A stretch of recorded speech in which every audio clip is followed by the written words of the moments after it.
Sanibonani bafowethu, ninjani? Ngiyathemba niyaphila. Ukuphupha uthandaza. Thandaza usehlane.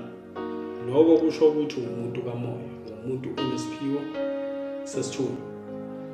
Ukuphupha uphakathi kwabazalwane, ukuzibona nje uphakathi kwabazalwane, ukhuleka nako lokho futhi kuchaza khona ukuthi wena umuntu onesithunzi.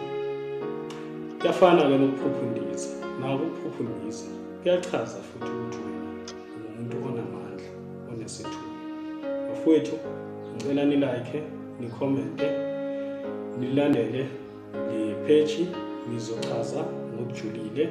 Isifiso sami ukuthi abantu baqonde abakuphuphile ukuthi kuhle noma kubi. Isifiso sami ukuthi kukhanye kuwo wonke umuntu.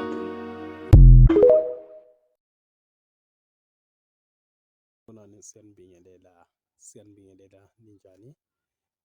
Ukuphupha undiza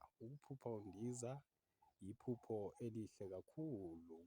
Lichaza ukuthi ungumuntu onesiphiwo esithile samandla. Kanjalo futhi kuyachaza ukuthi wena uzoncoba ezitheni zakho. Abantu abaphile abantu. Ngiyabonga.